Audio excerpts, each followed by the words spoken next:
संसार में रहो तो दुख दर्द परेशानियाँ झंझट बहुत कुछ है, और जी का जंजाल, सर का दर्द। तो अगला पॉइंट है कि ज्ञान अच्छा बाम है। अगर आपके सर में दर्द है, माथे में दर्द है, तो ज्ञान के विचार ही दोगे, वही सबसे अच्छा बाम होते हैं जो कि दर्द को खींच लेता है। कहीं आपके शरीर में कहीं भी दर्द होता है तो आप कोई पेन रिलीफ के लिए कहीं कुछ ना कुछ लगाते हो, ऊपर से कोई भी ऑइंटमेंट या स्प्रे कर लिया कि हाँ इससे ना रिलीफ मिलेगा, हमको आराम मिलेगा। हमारी कमर में दर्द है, हाथ में दर्द है, घुटने में दर्द है, कहीं है, तो खाने की दवाई के अलावा बाहर से भी उसके ऊपर कुछ लगाने के लिए इतने तरह तरह के ट्यूब और क्या क्या सब आते हैं, उससे हमको आराम मिलता है। लेकिन जो ज्ञान है, ज्ञान के विचार हैं, वो सबसे अच्छा पेन रिलीफ का काम करता है। किसी भी प्रकार का दर्द हो, कोई सा भी, जब आप ज्ञान का विचार अपने अंदर दोगे तो आप देखोगे आपके दुख दर्द चले गए और आप बड़े अपने आप को रिलैक्स, आराम में महसूस करोगे उस समय पे। तो सबसे अच्छा विचार है, किसी भी प्रकार के कष्ट से अगर आप छुटकारा पाना चाहते हो तो ज्ञान का विचार दो। और ज्ञान के विचार में सबसे पहला विचार क्या होता है कि ये जगत मिथ्या है और ब्रह्म सत्य है। ये पहला विचार होता है। जब जगत ही मिथ्या है तो जगत की सारी बातें ही मिथ्या हैं। जगत ही सपना है तो उसकी सारी बातें ही सपना है। तो फिर उनको सच कैसे मानें, उसका प्रभाव हमारे पर क्यों हो?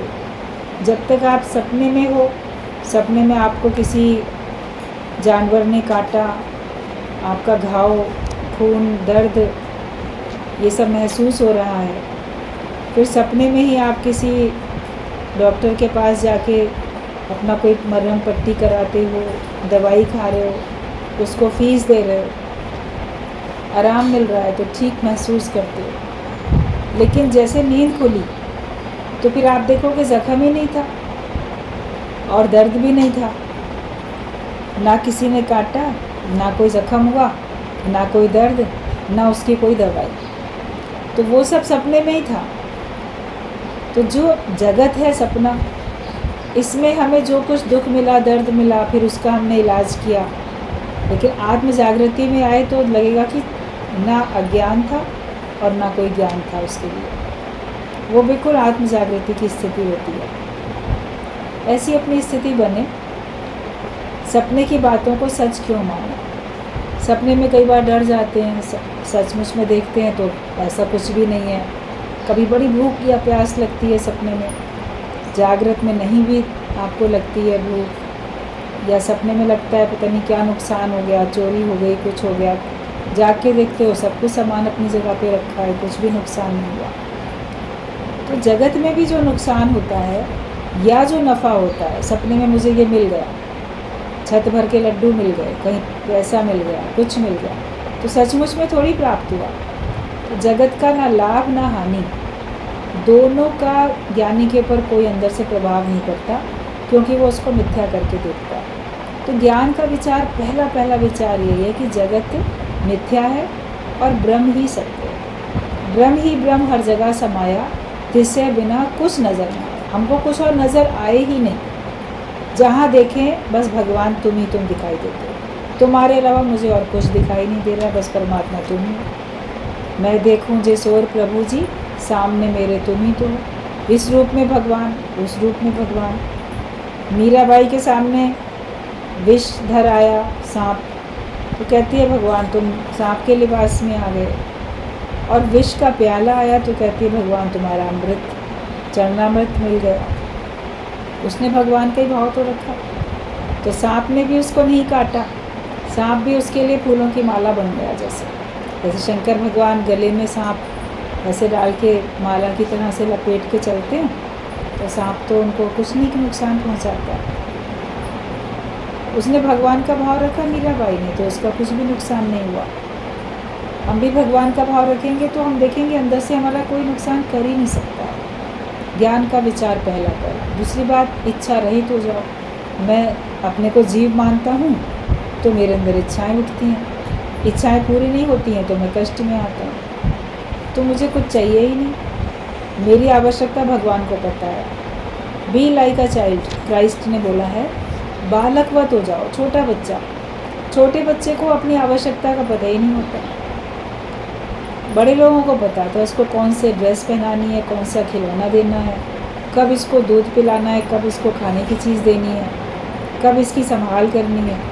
तो वो थोड़ी कुछ कहता है छोटा बच्चा, उसके लिए बड़े लोग सोचते हैं, उसके माता पिता सोचते हैं, और लोग सोचते हैं। तो जब हम भी भगवान के रास्ते पे चलते हैं तो हम इतने छोटे बच्चे अंदर से हो जाते हैं कि हमारी चिंता भगवान करते हैं। मेरी चिंता हरि करे, मुझे न चिंता कोई। और हमारी आवश्यकताओं को भी परमात्मा जानते हैं। जिस चीज़ की मुझे आवश्यकता होगी परमात्मा मेरे बिना चाहे मेरे सामने वो रखेगा। अंदर से इच्छा रहित होकर जब हम बैठते हैं तो हमारे कोई भी दुख, दर्द, परेशानी कोई भी हमारे जीवन में आती नहीं, आती हैं तो उससे हमको दर्द नहीं होता, क्योंकि ज्ञान का विचार हमने दे दिया, ये बाम हमने लगा ली। अधिकार भावना नहीं रखता कोई भी। मैं हूँ तो मैं इच्छा रखूँ, मैं हूँ तो मैं अधिकार रखूँ। किस पे अधिकार रखे? कौन है मेरा जिस पे अधिकार रखे? अपनी सगी नहीं देह, अपने शरीर पे अपना अधिकार नहीं रख सकते। आज शरीर चलता है, कल रुक जाता है। बैठे बैठे अचानक आपको तकलीफ़ कोई शरीर में हो जाती है, कभी बुखार आया, कभी कोई और बड़ी परेशानी, छोटी परेशानी, कोई बीमारी के रूप में आ जाती है, तो आप नहीं शरीर से उतना कार्य कर पाते हैं। तो जब इसके ऊपर ही हमारा जोर नहीं चलता, अपने खुद की देह पे आपका अधिकार नहीं है, तो दूसरे की देह को कैसे अपने हिसाब से हम चलाने के लिए अधिकार रखें? तो वो भी ज्ञानी उपराम होता जाता है हर बात से। कैसी भी परेशानी आए उसमें अपने स्वरूप का ध्यान करो। मैं कौन हूँ? क्या मैं ये 5 तत्वों की देह हूँ, या इस देह को धारण करने वाली वो सत्ता, वो शक्ति है जिसको सब आत्मा कहते हैं। जीवात्मा, आत्मा जो भी कहा जाता है, कोई बोलेगा जीवात्मा, जीव बोलेगा, कोई आत्मा बोलेगा। तो मैं देह तो हूँ नहीं। जब भी कोई दुख, तकलीफ, परेशानी हो, मैं कौन हूँ, अपने स्वरूप का ध्यान करो। ये ज्ञान का विचार हो, अपने स्वयं को जानो। हम जो ये देह दिखती है, जो इसका नाम है, वो नहीं है, लेकिन जो इसने धारण किया है, जिसने इस देह को, उसका जो नाम रखा गया है, तो वो ही हम होते हैं।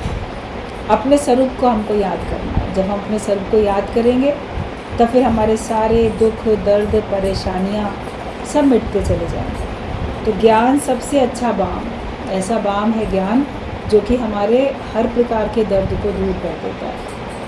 ज्ञानी मतलब कि खुश, ज्ञानी मतलब सुखी, ज्ञानी मतलब दुखी नहीं। जैसे मिश्री माना मीठी, तो ज्ञानी मतलब सुखी। मिश्री कड़वी नहीं हो सकती तो ज्ञानी दुखी नहीं हो सकता। तो ऐसा ज्ञान अपने आप को दो, इतने ज्ञानवान बन के रहो कि दुख दर्द आपके पास आए ही नहीं, आए तो आपको उसका असर ना हो। कोई भी पीड़ा आती है तो ज्ञान के विचार उसे दूर कर देते हैं। ज्ञान से ही आत्मिक बल, आत्मिक शक्ति मिलती है। ऑपरेशन के समय भी एक औरत भगवान का गुणगान कर रही थी। डॉक्टर ने पूछा, ऑपरेशन हो गया? तो भी बड़े भगवान के शुक्राने गा रही है। नर्स आई, उसने कहा कि लाइए आपके सर के नीचे थोड़ा तकिया लगा दूं। तो वो कहती है, अरे नहीं, मेरे पास तो पहले से ही तकिए हैं। तकिया मतलब क्या होता है? जिसका सहारा लेके हमारा सर, गर्दन और हमें आराम महसूस होता है। थोड़ा सा हमारा सहारा होता है ना सर का। तो उसने कहा कि मैं तकिया लगा दूं, नर्स ने कहा। तो उसने, जिसका ऑपरेशन हुआ था, वो बोली नहीं, ज़रूरत नहीं है, क्योंकि मैंने तो पहले ही तकिए लगा रखे हैं। तो वो कहने लगी कि हमें तो नहीं दिखाई दे रहा, कौन से तकिए आपने लगा दिए? तो वो कहती है, एक नहीं, मैंने तो 3-3 तकिए लगा रखे। तो तीनों तकियों के बारे में उसने बताया, क्योंकि वो ज्ञानवान थी। ज्ञानी को सिरहाना तकिया मिले तो ठीक है, नहीं मिले तो ठीक है, वो तो आराम नहीं रहेगा। जैसा बिस्तर मिल जाए, उसको धरती मिले, वो धरती को बिछौना बना के आकाश को ओढ़ लेगा। कुछ मिल जाए ना मिल जाए तो ठीक है। तो उसने कहा कि मेरे 3 तकिए हैं, एक तो परमात्मा का प्रेम, दूसरा उसकी दया और तीसरा उसकी रक्षा। ये तीनों तकिए मैं अपने सर के नीचे हमेशा लगा के रखती हूँ। मतलब मुझे हमेशा ये ध्यान रहता है कि परमात्मा का प्रेम मेरे साथ बहुत है। जब आपका किसी से प्रेम हो और आपको पता हो कि दूसरे का भी आपसे बहुत प्यार है, तो उस प्रेम में आपके सारे कष्ट दूर हो जाते हैं ना, दुख दर्द दूर हो जाते हैं। हमको कितना सहारा, कितना आराम महसूस होता है, मन में खुशी रहती है। तो ये विचार हमेशा रखो कि परमात्मा का प्रेम मेरे साथ है, मेरा उसके साथ है, उसका मेरे साथ है, हम हमेशा प्रेम में रहते हैं। तो परमात्मा के प्रेम का तकिया हमारे सर के नीचे हमेशा है। और उसकी दया, भगवान दयालु है, वो हम पे दया करता है, हमारे सारी परेशानियों को सुनता, देखता, समझता और दूर करता है। दया की भावना, कहते दया की दृष्टि सदा ही रखना, आप भगवान के लिए बोलते हो। तो उसकी दृष्टि हमारे पास सदा ही है, वो कभी भी हमारा अहित नहीं करता, हमेशा हमारा भला करता है और हमारे कष्ट को दूर करने के लिए वो ही सक्षम है। जगत में किसी को भी ताकत नहीं है जो आपके दुख दर्द को दूर कर सके। परमात्मा ही है जो हमारे मन के कष्टों को, हमारी परेशानियों को दूर करता है। डॉक्टर भी कहते हैं हम अपना काम कर रहे हैं, बाकी तो भगवान के हाथ में है। आप भगवान से प्रार्थना कीजिए, आपके मरीज़ को वो ही ठीक करेंगे। तो डॉक्टर्स का भी ये कहना होता है, मतलब कि करने वाला तो भगवान है किसी के भी ज़रिए। अगर भगवान नहीं चाहें तो कोई कितना भी आपका इलाज कर दे, आप स्वस्थ नहीं हो सकते। लेकिन भगवान चाहेंगे तो वो इलाज आपके लिए फ़ायदेमंद साबित होगा।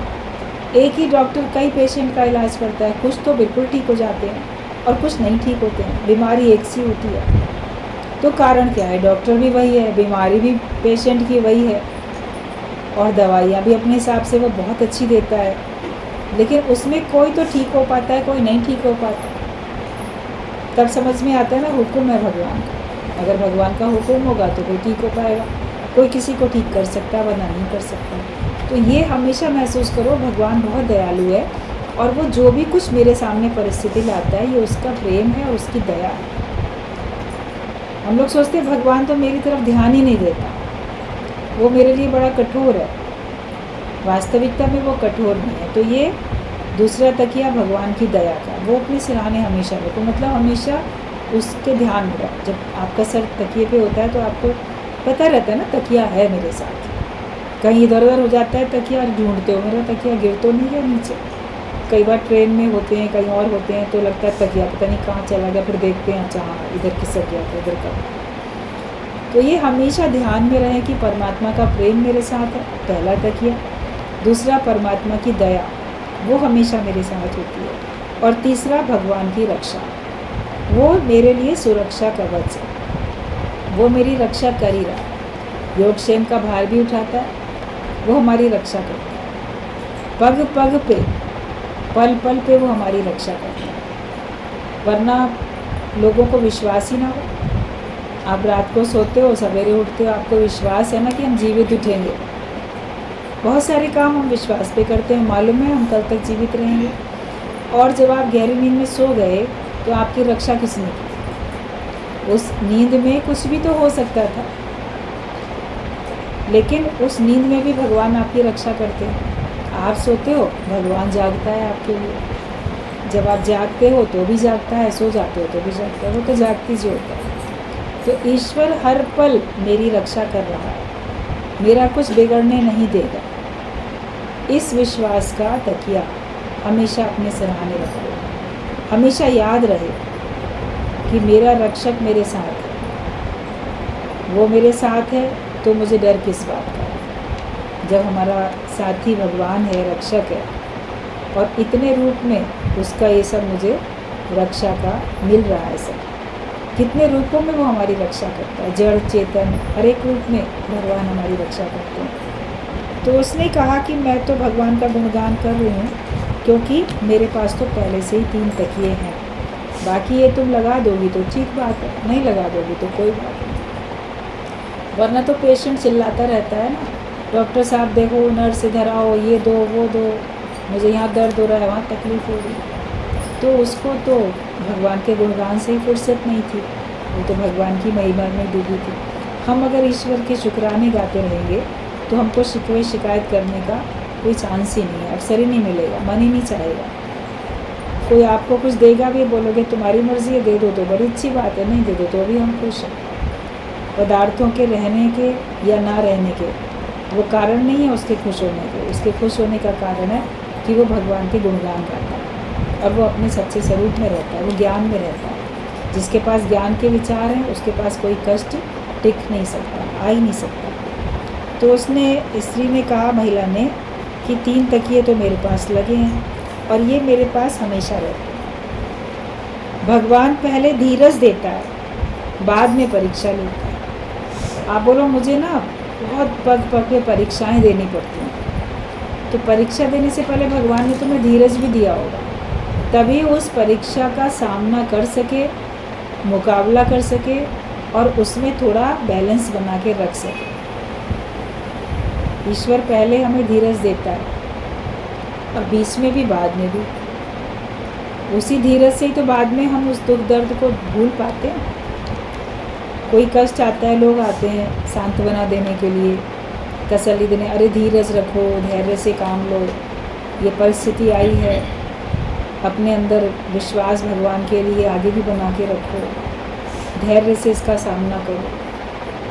धीरज रखने से हमारे अंदर की शक्ति प्रबल होती है और उस शक्ति से हम उस सब चीज़ों को सहन कर पाते हैं जो कि हम नहीं कर सकते थे वैसे। तो धैर्य भी भगवान ही देते हैं, पहले और बाद में भी, उन्हीं का ही काम है।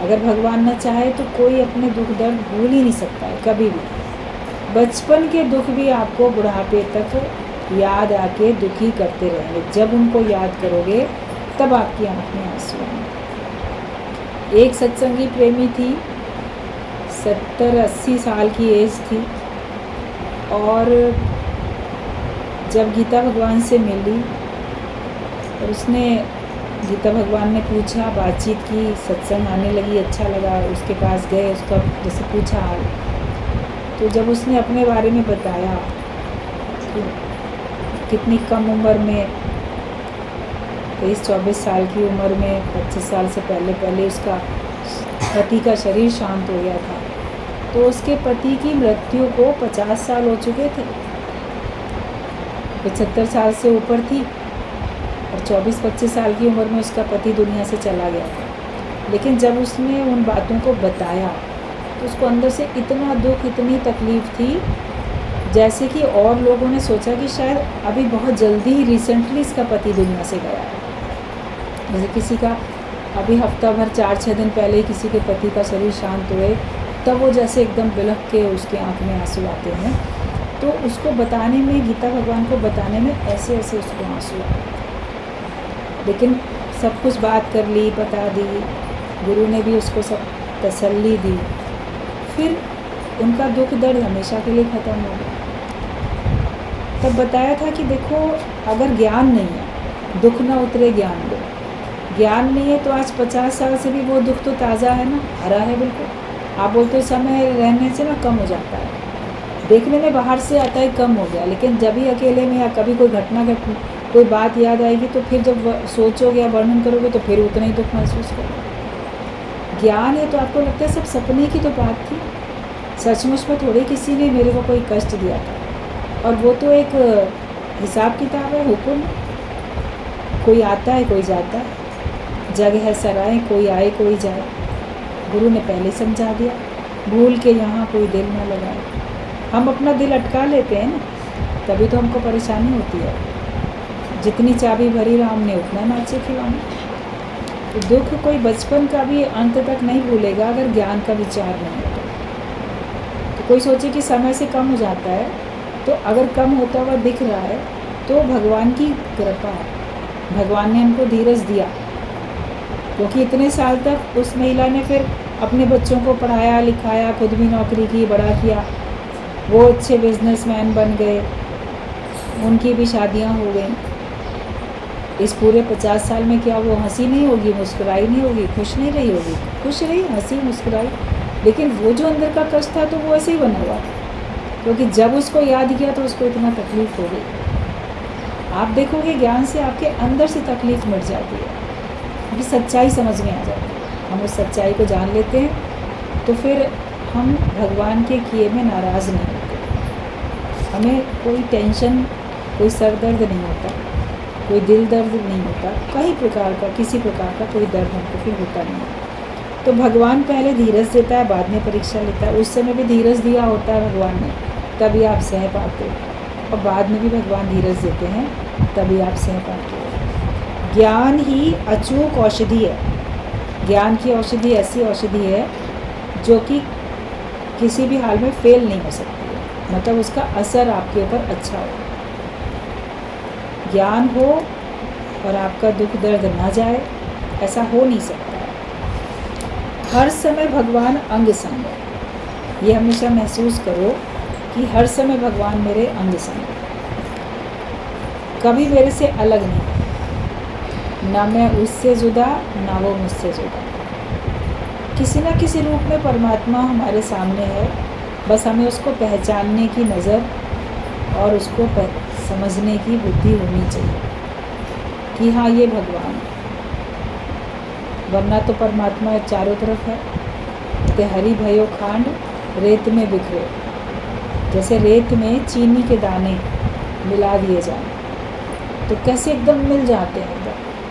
अब उसमें से एक एक दाना अलग करना कितना मुश्किल है। आप उसमें से अलग करो तो बहुत मुश्किल होगा एक एक दाना अलग करना, लेकिन चींटियाँ जाएंगी तो आराम से अलग करके ले आएंगे। बोलते हरि भयो खांड रेत में बिखरे और हस्ती चुनी ना जाए, मतलब कि हाथी उसको चुन नहीं सकता। हाथी तो बहुत बड़ा है, बहुत बलशाली है, बोले बहुत ताकतवर है ना, ये आराम से जल्दी चुन ले। तो हाथी अपनी सूंड से तो फू फू करके और उड़ा देगा। एक एक चीनी का दाना क्या निकाल सकता है रेत में से? हाथी बहुत बड़ा है, मगर बहुत सबसे छोटी चींटी है, वो ये काम कर सकती है। तो हम कभी बहुत अहंकारी बड़े बनते हैं, तो कभी हम नहीं कुछ कर सकते। कुछ काम बी नथिंग होके, छोटे बन के, नम्रता भाव में आके ही हम कर सकते हैं। जब अपने को बिल्कुल सरेंडर कर देते हैं, छोटा बना देते हैं, तो हम परमात्मा को अलग कर सकते हैं इस संसार से। जैसे रेत में से चीनी हम अलग कर सकते हैं। तो इसीलिए कहा जाता है कि जीते जी मरो, बी नथिंग होके रहो, मैं कुछ हूँ ही नहीं। जब मैं कुछ नहीं हूँ तो मैं परमात्मा को पा सकता हूँ। एक बार एक दृष्टांत चल रहा था, किसी ने पूछा संत से कि भगवान का राज्य में जाने के लिए उसका गेट कितना बड़ा है जो सब जा सकते हो। तो पूछा संत ने, अच्छा तुम लोग बताओ। एक ने कहा कि भगवान का तो दरवाज़ा है ना बहुत बड़ा है, उसका दिल बहुत बड़ा है, उसका दरवाज़ा कोई भी जा सकता है, हाथी ऊँट भी कोई भी जा सकता है। लेकिन संत ने कहा कि भगवान का जो दरवाज़ा है भगवान तक पहुंचने का, वो बहुत छोटा है। उसमें जो जितना बड़ा बनेगा उतना वो नहीं जा सकेगा, जो जितना छोटा बन जाएगा तो जा सकेगा। मतलब कि जब तुम निरअहंकारी बनोगे, जब तुम बिल्कुल बी नथिंग बनोगे, तब परमात्मा तक पहुंच सकते हो, वरना तुम परमात्मा तक पहुंच नहीं सकते। हमेशा भगवान को अंग संग महसूस करेंगे तो हम अपना अहंकार नहीं कर पाएंगे। उसको आगे रखो, उसकी ही कृपा से होता है, उसकी दया से होता है, वही हमारा रक्षक है, वो मेरे अंग संग है, मैं हूँ ही नहीं, है ही वो। तो फिर आपके सारे दर्द चले जाते हैं। तो ज्ञान एक अच्छा बाम है। ज्ञान के विचार हमारे पास हों तो आप अपने को हमेशा प्रसन्न रख सकते हो। आपको अपने को प्रसन्न रखने के लिए, सुखी रखने के लिए किसी अच्छी परिस्थिति की या किसी पदार्थ की या किसी प्रिय व्यक्ति की आवश्यकता नहीं है। आप अपने ख्यालों से ही अपने को खुश रख सकते हो, ज्ञान के विचार से। नेक्स्ट पॉइंट है कि नम्रता सबसे अच्छी क्रीम है। आप अपने चेहरे पे क्रीम लगाते हो, क्यों? ताकि हमारा चेहरा थोड़ा सॉफ्ट हो जाए। जैसे हार्ड होता है चेहरा, रूखा रूखा होता है, सर्दियों में अक्सर वो क्रीम का इस्तेमाल करते हैं ताकि उनका चेहरा थोड़ा सॉफ्ट रहे, नरम नरम रहे। तो नम्रता रखो तो उससे आपका चेहरा नरम नरम दिखेगा। नम्रता का भाव नहीं होगा तो आपका चेहरा ही कठोर दिखेगा। कोई लोग बड़े क्रोधी होते हैं या बहुत ज़्यादा अनुशासन में रखने वाले दूसरों को होते हैं, डोमिनेटिंग होते हैं क्रोध के कारण या किसी भी अहंकार के कारण। तो आप देखो उनके चेहरे से ही ना कठोरता दिखती है, उनके चेहरे से नम्रता नहीं दिखती है। कोई किसी ऐसी पोस्ट पे भी होता है, देख के पता चल जाएगा ये ना फलानी पोस्ट पे है, क्योंकि उस प्रकार का भाव उसके चेहरे पे आ जाता है। जो अंदर से भाव रखते हो वही आपके चेहरे पे आ जाता है। हम अपने अंदर नम्रता का भाव रखें तो आपका चेहरा कोमल, अच्छा, सॉफ्ट नज़र आएगा। नम्रता का गुण बहुत बड़ा गुण है, वो ज्ञानी के पास होता है और ज्ञानी सबको वो गुण प्रदान करता है। आसानी से नम्रता हर एक के अंदर में नहीं आती है, विरले होते हैं जो बड़े नम्रता भाव में रहते हैं। संसार में आप अपने जीवन काल में बहुत लोगों से मिले होंगे, चाहे वो ज्ञानी हो चाहे वो अज्ञानी हो। अनेक लोगों से मिलने पर भी आपको कितने कम लोग ऐसे मिले होंगे जिनमें आपने बड़ी नम्रता का भाव देखा होगा। वरना हर एक के अंदर आपने अहंकार या किसी प्रकार का श्रेष्ठता का भाव या किसी और प्रकार का भाव आपको ज़्यादा दिखा होगा, और नम्रता वाला व्यक्ति आपको संसार में कंपैरेटिवली कम मिले होंगे, क्योंकि ये हर एक के पास ये गुण होता नहीं है। जो अपने पे बड़ी कृपा करता है, उसका पिछली की हुई कमाई होती है, इस जन्म का उसका पुरुषार्थ होता है। जो अपने को बिल्कुल भी नथिंग करेगा वही तो नम्रता भाव में रह सकता है। जो अपने को छोटा मानेगा वही तो नम्रता भाव में रह सकता है। तो बड़ा बन जाना बड़ी बात नहीं होती है, लेकिन छोटा बन जाना ही बड़े होने की पहचान होती है। कि हम जब नम्रता भाव में आते हैं, यही हमारा बड़प्पन होता है कि हम झुक सकते हैं। फल वाली डाली झुक जाती है, तो जिसके अंदर सद्गुण होते हैं उसी के अंदर नम्रता का भाव आता है। जितने हमारे अंदर में सद्गुण खत्म होते जाएंगे, हम अहंकारी बनते चले जाएंगे। तो नम्रता जो है सबसे अच्छी क्रीम है। एक अक्षर नम्रता में ही सारा ज्ञान छिपा है। राजा जनक से किसी ने पूछा कि ज्ञान की परिभाषा क्या एक अक्षर में भी बताई जा सकती है? वरना किसी चीज़ की परिभाषा एक वाक्य में बताई जाती है, पूरा सेंटेंस या 2 सेंटेंस में बताई जाती है। बचपन में आप लोगों ने जब पढ़ाई की होगी तो उसमें बहुत चीज़ों की परिभाषाएं भी आपको लिखनी पड़ी होंगी।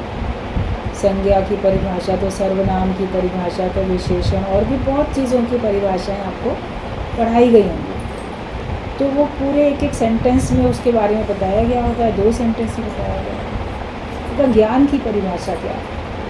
क्या ज्ञान की परिभाषा को हम, ब्रह्म ज्ञान की परिभाषा को क्या एक अक्षर में भी बता सकते हैं, एक ही शब्द में? तो राजा जनक ने कहा कि हाँ, ब्रह्म ज्ञान इतना बड़ा है, इतना महान है, लेकिन उसको हम एक शब्द में भी ज्यों का त्यों उसके बारे में पूरा बता सकते हैं, उसकी परिभाषा परिभाषित कर सकते हैं उसको। तो क्या है एक शब्द? तो राजा जनक ने कहा वो एक शब्द है नम्रता। जिसके अंदर नम्रता है वो ज्ञानी है, जिसके अंदर नम्रता का भाव है वही ब्रह्म ज्ञानी है। अगर नम्रता का भाव नहीं है तो आप ज्ञानवान नहीं हैं। जब ज्ञान होता है तो नम्रता आती है। कोटेशन तो सब लोगों ने बचपन से पढ़ी भी होगी, लिखी भी होगी, टीचर्स ने ब्लैक बोर्ड पे लिखा होगा, आप लोगों ने अपनी कॉपी में उतारा होगा बचपन में। कोटेशन बड़ी सुंदर लगती होगी, विद्या विनम्रता देती है। ये सेंटेंस अक्सर ही बच्चों ने ज़रूर लिखा है, ज़रूर पढ़ा है। तो कौन सी विद्या ऐसी है जो आपको विनम्रता देती है? बाकी तो जो जितना पढ़ लिख जाता है उतना अहंकारी बनता जाता है। मैं ना ग्रेजुएट हो गया, मैं पोस्ट ग्रेजुएट हूँ, मैं PhD हूँ, मैं डॉक्टर हूँ, मैं इंजीनियर हूँ, मैं साइंटिस्ट हूँ, मैं ये हूँ। विद्या तो उसने बहुत प्राप्त कर ली, लेकिन क्या वो विद्या प्राप्त करने से वास्तव में उसके अंदर में विनम्रता आई, नम्रता का स्वभाव आया? तो वास्तव में तो विनम्रता जब ब्रह्म ज्ञान मिलता है तभी आती है। तो वो सारी विद्याएं जो हैं वो संसारिक विद्याएं हैं, जिनसे आपका संसार से लेन देन, माया से व्यवहार आपका सुगम हो सकता है, आसानी से सुचारू रूप से आप उसको कर सकते हैं। लेकिन असली ज्ञान जो है वो तो ब्रह्म ज्ञान है, असली विद्या ब्रह्म विद्या होती है। जब हम लोग को सत्संग में आने के बाद ब्रह्म विद्या सुनने को मिलती है और उस ब्रह्म विद्या को अपने जीवन में उतारते हैं, तब आप देखोगे कि आपके अंदर में विनम्रता आती जाती है। आप उतने ही नम्रता वाले बनते चले जाते हैं, उतने ही आपके अंदर में गंभीरता, धीरज, गहराई, हर बात को समझने की बुद्धि सब आपको मिलती चली जाती है। तो असली जो ज्ञान है, असली विद्या जो है वो ब्रह्म विद्या है। तो एक अक्षर नम्रता में ही सारा ज्ञान छिपा है। जब तुम देह से कुछ नहीं हो तब सब कुछ हो। पहले मरना ही पड़ता है, पहले हमको मरना मिटना पड़ता है। जब तक हम देह से जीवित बन के चलेंगे, मैं ये देह हूँ, तब तक आपको ब्रह्म विद्या भी नहीं प्राप्त होगी, आपके अंदर नम्रता भी नहीं आएगी और कोई भी गुण आपके अंदर में टिक नहीं पाएंगे, क्योंकि ज्ञान नहीं है तो उन गुणों का अभिमान आएगा। तो अभिमानी व्यक्ति के सारे गुण दुर्गुण में बदल जाते हैं। किसी के अंदर बहुत अच्छाइयाँ हैं, अच्छा स्वभाव है, लेकिन उसके अंदर अहंकार का स्वभाव है। वो हर बात पे अहंकार करता है, हर बात में जताए, मैंने इसके लिए किया, मैंने वो किया। तो काम तो अच्छा किया, लेकिन वो करने पर उसने अहंकार भी किया, तो सारा निष्फल हो गया। नानक निष्फल जात है जो कुंचर स्नान। हाथी स्नान करके अपने पर धूल डाल दे तो उसका स्नान बेकार हो गया। हाथी क्या, कोई भी व्यक्ति नहाने के बाद अपने ऊपर धूल डाल दे तो उसका तो नहाना बेकार हो जाएगा। तो हम अपने ऊपर अहंकार की धूल डालते रहते हैं। तो हमारा अच्छे कर्म करने से जो हमको मन में शुद्धि आई, आचरण में शुद्धि आई, व्यवहार में शुद्धि आई, हम अच्छे बने, अहंकार किया तो बस वैसे मलिन हो गया। हमें अपने से, देह से अपने को प्रणाम करके देखना है कि जब मैं देह नहीं हूँ तो मैं सब कुछ हूँ। फिर तो बीज अपने को मिटा देता है तो इतना बड़ा पेड़ बन जाता है। हम भी छोटे से जीव हैं, जब अपने को हम मिटा देते हैं तो हम इतने बड़े ब्रह्म हो जाते हैं, ब्रह्माकार वृत्ति में आ जाते हैं, परमात्मा का स्वरूप बन जाते हैं। मिटने से ही तो, इसीलिए कबीरदास ने बोला है कि जिस मरने ते जग डरे वो मोको आनंद, मरने ते ही पाइए पूर्ण परमानंद।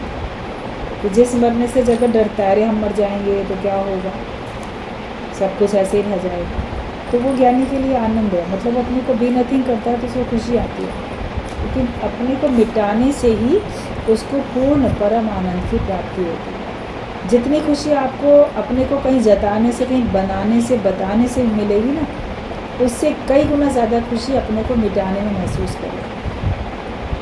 मिट के देखो, और ये मंजिल तो मिटने की ही मंजिल है। तो जब तुम देह से कुछ नहीं हो तब तुम सब कुछ हो, पहले मरना ही पड़ता है। एक उंगली जब सीधी है तो खड़ी है, झुकते झुकते ही तो वो ज़ीरो बनती है।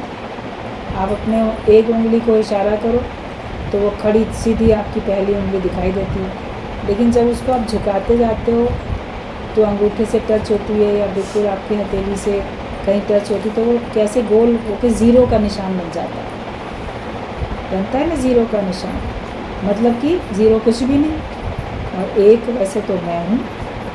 तो अपने को झुकाने से ही तो हम बी नथिंग बनेंगे, मिटाने से तो बी नथिंग बनेंगे। जब ज्ञान मुद्रा में बैठते हैं लोग, योगी तपस्या करने के लिए, प्राणायाम के लिए, कैसे भी आप जब ज्ञान मुद्रा में बैठते हो तो भी आपके दोनों हाथों की जो उंगलियां हैं उनमें पहली उंगली जो होती है वो मुड़ती है, झुकती है और अंगूठे से टच करके गोल ज़ीरो का निशान बन जाता है और बाकी तीन उंगलियां अलग रहती हैं। मतलब कि पहली उंगली जीव का प्रतीक है, अंगूठा ब्रह्म का प्रतीक है, और हम अपने को मोड़ते हैं, अपने को झुकाते हैं तो हम ब्रह्म से मिलके एक हो जाते हैं। जब ज़ीरो गोल हो जाएगा तो उसका आदि अंत का क्या पता चलेगा, कहाँ से शुरू हुआ कहाँ से खत्म। जो गोलाकार है कोई चीज़ तो उसका शुरू और अंत आप नहीं जान सकते ना, पूरा गोल है वो तो ऐसे योग लग जाता है, हमारा जीव का ब्रह्म से योग लग जाता है। और बाकी 3 उंगलियां अलग, मतलब त्रिगुणी माया जो थी, सतोगुणी, रजोगुणी और तमोगुणी, ये 3 प्रकार की जो माया है, इससे जीव का छुटकारा है। और जब तक वो ब्रह्म से मिला नहीं तब तक 4 उंगलियां तो एक ही साथ हैं, मतलब जीव के साथ तीनों गुण लगे हुए हैं। कभी कोई उसके ऊपर प्रभाव डालता है, कभी कोई उसके ऊपर प्रभाव डालता है। तो अपने को जब तक झुकाओगे नहीं तब तक बी नथिंग तुम बनोगे नहीं। एक छोटा लड़का माँ के साथ समुद्र के किनारे गया। वो उसे बार बार अपने पास बैठा रही थी, लेकिन वो दौड़कर दूर जाकर समुद्र के पास खड़ा हो जाता था। अब माँ अपनी सहेलियों से बात करी, सोचती है बच्चा छोटा है, समुद्र की लहरें को इसको बहा के ना ले जाओ। बार बार कहते नहीं हमारे पास में बैठो, उसको आकर्षण, वो बार बार दौड़ के जाए और वहाँ पे समुद्र के पास फिर खड़ा हो जाए जाके। फिर वो माँ क्या करती है कि ज़बरदस्ती उसको लाके अपने पास बिठा देती है। 2-4 बार तो कहेगा, कोई नहीं मानेगा तो बच्चे को क्या करेगा, उसको ज़बरदस्ती पकड़ के बिठा देगा। तब उसने, माँ ने क्या किया, उसे ज़बरदस्ती बैठा दिया। वो बैठ गया, लेकिन वो माँ से कहता है मैं भले ही बाहर से बैठा हुआ हूँ पर अंदर से मैं वहीं खड़ा हूँ। जहाँ से तुम मुझे उठा के लाई हो ना, मन से मैं वहीं खड़ा हूँ अभी। शरीर से भले मैं यहाँ बैठा दिख रहा हूँ लेकिन हूँ मैं वहीं। तो होता है क्या है, अहंकार जो है, कभी किसी के कारण से आप बोलोगे कि हाँ ठीक है हमने नम्रता कर ली, लेकिन मन से तुम वहीं खड़े हो उसी अहंकार में, तो भी तो निरअहकारी नहीं बनोगे। कभी किसी परिस्थिति के कारण चुप रहना पड़ता है या किसी भी और कारण से आप अपने अहंकार को नहीं जता पाते हो, मगर भीतर से अगर अहंकार, भीतर से कुछ बने हुए तो फिर बने हुए तो हो। तो वो लड़का कहता है कि भले ही मैं बाहर से बैठा हूँ पर अंदर से मैं खड़ा हूँ। तो ये अहंकार कि हम बाहर से नम्रता करते दिख भी रहे हैं लेकिन अंदर से तो हम वैसे ही। तो ठीक है, इस समय हम इसके ज़िद में या इसके कारण से चुप हैं, मगर अंदर से तो हम वैसे जीवने वाले हैं। तो ये अहंकार है, इसे अपने अंदर से मिटा दो, भीतर से ये अहंकार को मिटाओ। बाहर से दिखावा करने से आपका फ़ायदा नहीं होगा, क्योंकि भगवान आपके दिखावे के चक्कर में आएगा नहीं। आपके दिखावे से भगवान भ्रमित होने वाला नहीं है। आपके दिखावे से जगत वाले शायद भ्रमित हो जाएं थोड़े समय के लिए वो भी, लेकिन परमात्मा तो कभी भी भ्रमित नहीं होगा। तो जो समर्थ होते हुए भी अपने को झुका दे वही ज्ञानी है। हम समर्थ हैं लेकिन फिर भी हम नम्रता भाव में रहते हैं, तो समझो कि हम ज्ञानी हैं। एक मन के झुकने से, मन के मुड़ने से शरीर, इंद्रियां सब मुड़ती जाती हैं। आपने मन को झुकाया, मन को मिटाया, मन को मोड़ा, तो मन को मोड़ने से आपका शरीर भी, इंद्रियां भी सभी तो नम्रता भाव में आती हुई दिखती, सभी झुकती मुड़ती दिखती।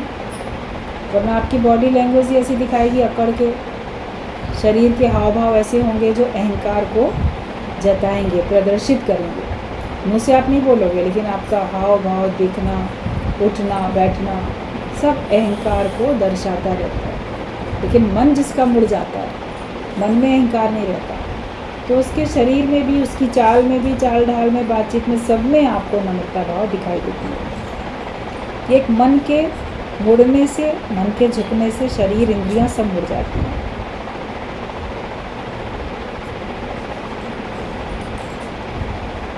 एक राजा ने संत को अपने महल में रखा, अपने जैसा ही उसको भोजन, वस्त्र सब दिए। फिर एक दिन कहा अब तुझ में और मुझ में कोई अंतर नहीं। खुश होके बोलता है संत जी अब तो आप में और मेरे में कोई अंतर नहीं है। जैसे महल में मैं रहता हूँ वैसे आप रहते हो, जैसे मैं खाता हूँ आप खाते हो, जैसा मैं पहनता हूँ वैसे आप पहनते हो। संत मुस्कुरा दिए, बोले अच्छी बात है, तुम्हारे मेरे में कोई अंतर नहीं है। उसी समय उठे और अपने जो राजसी वस्त्र थे उन्होंने उतारे, जो पहन के आए थे अपने साधारण वो पहने और महल से बाहर जाने लगे, चलने लगे। राजा से कहा चलो हमारे साथ। बोला कहाँ चले? कैसे चलें, क्या हुआ? बोलता चलो, तुझ में और मुझ में अब कोई अंतर नहीं है ना। तो महल में तुम बैठे हो, महल में हम बैठे हैं। अब हम चाहे जंगल में बैठे तुम भी जंगल में बैठो, हम जहाँ चलें वहाँ तुम चलो, क्योंकि तुझ में मुझ में कोई अंतर नहीं। तो वो एकदम सकपका गया। बोलता है कि हाँ चल तो सकता हूँ, चलूँगा, लेकिन अभी थोड़ी देर रुकिए, सबको हिसाब किताब बता दूँ, राजपाट कैसे चलाना है, क्या करना है, थोड़ा समय दीजिए तब चलता हूँ। तब संत ने कहा कि तेरे में मेरे में यही थोड़े समय का अंतर है। तुमको महल को छोड़ के जाने के लिए बहुत कुछ व्यवस्थाएं करनी पड़ेंगी, बताना पड़ेगा, लेकिन मुझे कोई व्यवस्था नहीं करनी, मुझे कुछ बताना नहीं है। तो तुम्हारा मेरा अभी अंतर है, ये थोड़े समय का अंतर तो है ना, इस अंतर को मिटाओ। ज्ञानी बैठा भी है संसार में, एक पल में वो संसार छोड़ सकता है, उसकी कहीं कोई आसक्ति नहीं है, उसे कहीं किसी को समझाना बताना नहीं पड़ेगा। आप तो 4 दिन के लिए कहीं जाओगे, 1 दिन के लिए भी कहीं जाओगे, घर में कितना बोल के जाओगे, ये कर लेना वो कर लेना। कुछ लोग तो सवेरे से लेकर शाम तक के लिए भी अगर गुरु का संग करने कहीं जाते हैं तो भी फ़ोन कर कर के घर में बताते रहेंगे, ये कर लेना तो वो कर लेना, होमवर्क करा कि नहीं करा, बच्चा पढ़ रहा है कि नहीं पढ़ रहा है, घर में फलाना आया कि क्या हुआ। आप देखो अपना कि अभी कितना आप में और गुरु में अंतर है। हम दिन भर के लिए भी निकलते हैं तो भी ध्यान रहता है। 4 दिन के लिए जाओगे तो व्यवस्था बना के जाओगे, सदा के लिए जाओगे तो उसकी व्यवस्था नहीं बनाते, पहले से ही बना के रखो। आखिर तो ये संसार छोड़ना ही है हर एक को, आज नहीं तो कल सभी को छोड़ेंगे। आप छूट के बैठो, जब तक भगवान आपसे जो कार्य लेता है करो, आपसे सहज में होते हैं, और जब भगवान नहीं लेगा तो निश्चिंत रहो, भगवान किसी और के ज़रिए कार्य कराएगा। तो संत ने कहा कि वो तो उसी समय चलने लगा और बोला कि तुम भी चलो। राजा उसी समय तुरंत नहीं चल सका, तब उसने कहा कि तेरे में मेरे में यही अंतर, तो इस अंतर को हमको मिटाना है। वरना उसको तो अहंकार आने लगा था ना राजा को कि अब देखो मैं भी ना इनके जैसा ही हो गया। तो निश्चय से हमको गुरु के जैसा बनना है। बाहर से बन जाने में कोई बड़ी बात नहीं है, बाहर से हम हाव भाव बातचीत या और भी व्यवहार उसकी नकल उसकी कॉपी कर सकते हैं, लेकिन अंदर से आत्मिक निश्चय होना चाहिए।